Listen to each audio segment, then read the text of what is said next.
नमस्कार शेतकरी बंधूंनो, मी बापू बिडगर आणि मराठी दरबार या आपल्या यूट्यूब चॅनलमध्ये आपले मनापासून स्वागत आहे.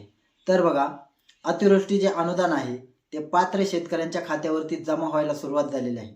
परंतु बघा, याच्यामध्ये सुद्धा बऱ्याच शेतकऱ्यांना अतिवृष्टीचे जे अनुदान आहे त्याच्याविषयी इथं बराच संभ्रम आहे. तसेच काही चुकीच्या माहितीमुळे सुद्धा शेतकऱ्यांच्या मनामध्ये एक प्रकारचा संशय निर्माण होतो.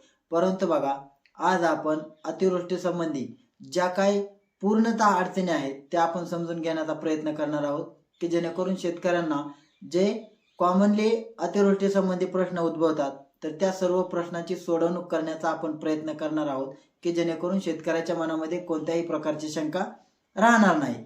की बऱ्याच शेतकऱ्यांना असं होतं की गैरसमज झाल्यामुळे त्यांच्या मनामध्ये एक प्रकारची भीती निर्माण होते किंवा आता आपल्याला पैसे येणार की नाही. जर ही जी शेतकऱ्यांच्या मनामध्ये ज्या काही अतिवृष्टीच्या अनुदानासंबंधी आताच्या शंका आहेत तर त्या सर्व शंकांचा आपण निरसन करण्याचा प्रयत्न करणार आहोत. तर याच्यामध्ये शेतकऱ्यांच्या मनामध्ये हा प्रश्न पडतो की अतिवृष्टीचं जे काय अनुदान आहे त्याचं EKYCच्या यादीमध्ये आमचं नाव कसं आलं नाही. तर बघा, शेतकऱ्यांनी हे लक्षात घ्यायचं आहे की EKYC प्रक्रिया शासनाने बंदच केलेली होती, परंतु बऱ्याच शेतकऱ्यांनी फार्मर ID काढले नसल्यामुळे नाईलाजाने शेतकऱ्यांच्या फायद्यासाठी शासनाला EKYCची प्रक्रिया पुन्हा एकदा बंद केलेले सुद्धा राबवायला लागली. आता तुम्ही म्हणाल पुन्हा का राबवावं लागली, तर बघा, फार्मर ID ॲग्रिस्टेकवर जाऊन आपली नोंदणी करून घ्या असं शासन वेळोवेळी सांगत होतं. परंतु बऱ्याच शेतकऱ्यांनी याच्याकडे पूर्णतः दुर्लक्ष केलं आणि ज्यावेळेस अनुदान वाटपाला सुरुवात झाली त्यावेळेस शेतकरी जागे झाल्यानंतर त्यांनी फार्मर ID काढण्याला सुरुवात केली. परिणामी काय झालं, तर ही एक ॲटो सिस्टीम असते आणि सिस्टीमवर लोड आल्यामुळे किंवा काही टेक्निकल प्रॉब्लेममुळे बऱ्याच जणांचे फार्मर ID पेंडिंग म्हणून पडलेले आहेत. आता फार्मर ID पेंडिंग दाखवले म्हणजे तुमच्या फार्मर IDला काहीतरी अडचण आहे. परिणामी काय झालं की हे जे पेंडिंग असलेले फॉर्म असतील त्यांना पेमेंट पाठवायला शासनाला अडचणी निर्माण झाल्या. त्यामुळे शासनाला EKYCची प्रक्रिया राबवावी लागली. आता प्रत्येक शेतकऱ्याचं EKYC मध्ये नाव आहे का, तर नाही. ज्या शेतकऱ्यांचं फार्मर ID नाही किंवा फार्मर ID एनरोलमेंट नंबर आला असताना सुद्धा फार्मर ID तुमचं अप्रूव्हल झालेलं नाही, म्हणजे फार्मर ID तुमचं पेंडिंग आहे, अशा प्रकारचं पेंडिंग दाखवतं आपण स्क्रीनवर दाखवलेलं आहे. तर अशा शेतकऱ्यांचाच फक्त EKYC मध्ये जे काही विके नंबर म्हणजे विशिष्ट क्रमांक आहे ते आलेले आहेत. आता विके क्रमांक घेतल्यानंतर तुम्ही काय करायचंय की जे तुमचं आपले सरकार सेवा केंद्र आहे, महाई सेवा केंद्र आहे, त्या ठिकाणी जाऊन तुम्ही तुमचा जो विके क्रमांक आहे तो त्यांच्याकडे आलेला असतो. हा विके क्रमांक तुम्हाला तलाठी कार्यालयामध्ये भेटू शकतो. तर तो विके क्रमांक घेतल्यानंतर तुम्हाला महाई सेवामध्ये जाऊन ऑथेंटिफिकेशनचा एक पर्याय आहे, म्हणजे तुम्ही थंब देऊन सुद्धा EKYC करू शकता.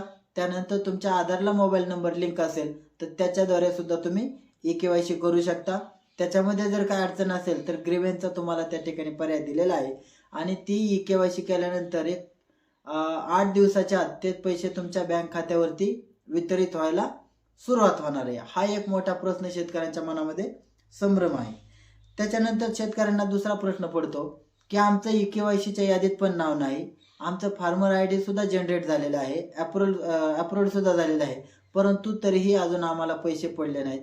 तर असे जे शेतकरी आहेत त्यांचं काही टेक्निकल कारण असेल त्याच्यामुळे पैसे पडले नाहीत. अशा सर्व शेतकऱ्यांना हे पैसे येत्या 8 दिवसामध्ये यायला मदत होणार आहे किंवा 15 दिवसाच्या आतमध्ये हे पैसे त्यांना पडणार आहेत. त्याच्यामुळे शेतकऱ्यांनी असं संभ्रम ठेवू नये मनामध्ये की आमचं EKYC सुद्धा नाव नाही, तसेच आमचं सगळं ओके असून सुद्धा आम्हाला पैसे पडले नाहीत. प्रत्येक शेतकऱ्याला काही उशीर लागू शकतो पण प्रत्येक शेतकऱ्याला हे पैसे भेटणार आहेत. आता बऱ्याच शेतकऱ्यांना काय होतं की त्यांचं EKYC मध्ये नाव असतं, परंतु ज्यावेळेस त्यांनी पेमेंट स्टेटस चेक केलं त्यावेळेस त्यांचं आपण स्क्रीनवर पाहू शकता पेमेंट रिजेक्टेड अशा प्रकारचं नाव आलेलं असतं. मग असं स्टेटस आल्यानंतर याचा अर्थ काय याचं हे सुद्धा बऱ्याच शेतकऱ्यांना माहिती नसतं. परंतु बघा, पेमेंट रिजेक्टेड असं ज्या शेतकऱ्यांना आलेलं आहे आपण स्क्रीनवर पहा, अशा प्रकारचं ज्या शेतकऱ्यांचं आलेलं आहे त्या शेतकऱ्यांनी समजायचं की तुमच्या बँकेला काही प्रॉब्लेम आहे किंवा तुमचं DBT इनेबल नाही. त्यामुळे अशा शेतकऱ्यांनी एक तर पोस्टामध्ये तात्काळ खातं खोलून घ्यायचं आहे किंवा आपलं बँकेमध्ये जाऊन जे काय आधार सीडिंग आहे ते आधार सीडिंग तुमचं त्या ठिकाणी मॅपिंग करून घ्यायचं आहे, इनेबल करून घ्यायचं आहे की जेणेकरून परत ते पेमेंट यायला तुम्हाला मदत होणार आहे. त्यानंतर बऱ्याच शेतकऱ्यांचं असं सुद्धा दाखवते, आपण शेजारी स्क्रीनवर पाहू शकता की पेमेंट तपशील अद्याप उपलब्ध नाही, कृपया तहसील कार्यालयाशी संपर्क करा. तर आपण स्क्रीनवर दाखवतोय अशा प्रकारचे सुद्धा मेसेज बऱ्याच शेतकऱ्यांच्या पेमेंट स्टेटसला आलेले आहेत. तर अशा शेतकऱ्यांनी तात्काळ तलाठ्याच्या मार्फत तहसील कार्यालयाशी संपर्क साधायचा आहे की जेणेकरून तुम्हाला नेमकं पेमेंट कशामुळे आलं नाही ते तुम्हाला समजेल. आता हे पेमेंट तुम्हाला येणारच आहे, परंतु काही टेक्निकल बाबींमुळे अशा प्रकारचं दाखवत असेल तर तुम्ही तलाठ्याच्या मार्फत तहसील ऑफिसला भेट द्यायची आहे.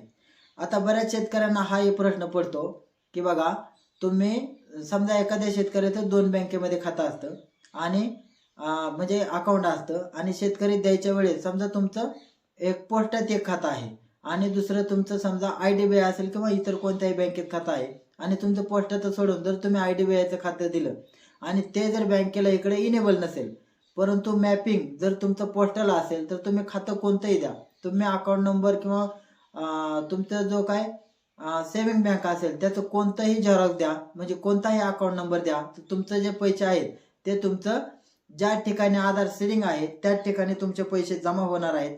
हा एक मोठा गैरसमज शेतकऱ्यांमध्ये आहे की ज्या खात्याला तुमचं DBT इनेबल आहे म्हणजे डायरेक्ट बेनिफिट ट्रान्सफर हे इनेबल आहे त्याच खात्यामध्ये तुमचे पैसे पडणार आहेत.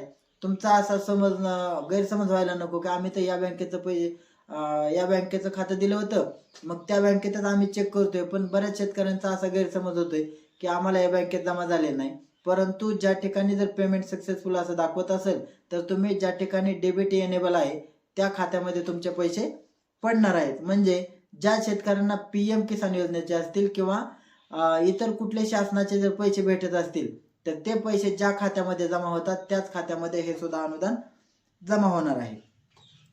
त्याच्यामुळे शेतकऱ्यांनी काय करायचं की आपलं जे DBT आहे, जे खातं जर डायरेक्ट बेनिफिट ट्रान्सफर जर याला इनेबल नसेल, जर तुमचं खातंच मॅपिंग नसेल तर अशा शेतकऱ्यांनी तात्काळ आपलं DBT इनेबल करून घ्यायचं आहे की जेणेकरून शासनाचा कोणत्याही योजनेचा लाभ भेटायला तुम्हाला मदत होणार आहे.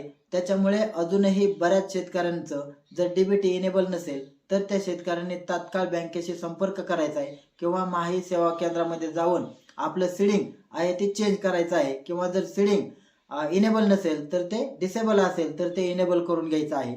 त्यामुळे बघा, जे अतिवृष्टीचं अनुदान आहे ते सर्व शेतकऱ्यांना भेटणार आहे, कारण हे अनुदान ज्या ठिकाणी अतिवृष्टीग्रस्त जिल्हे किंवा तालुके किंवा मंडळे हे घोषित केलेले आहेत अशा प्रत्येक शेतकऱ्याला याचा लाभ भेटणार आहे. त्याच्यामुळे या ज्या काही शंका शेतकऱ्याच्या मनामध्ये होत्या तर त्या शेतकऱ्यांनी शंका आपल्या मनामधल्या काढून टाकायचं आहे की प्रत्येक शेतकऱ्याला हे अनुदान भेटणार आहे.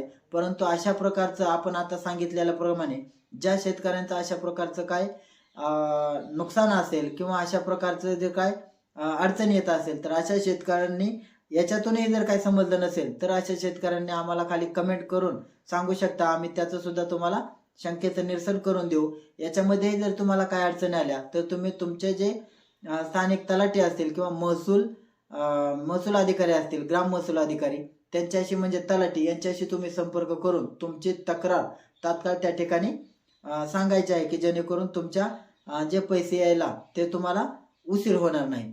अजूनही जर आमच्या चॅनलला जर कोणी सबस्क्राईब केलं नसेल तर प्लीज सबस्क्राईब करा की जेणेकरून आमचे नवीन व्हिडिओ यायला तुमच्यापर्यंत मदत होणार आहे. धन्यवाद.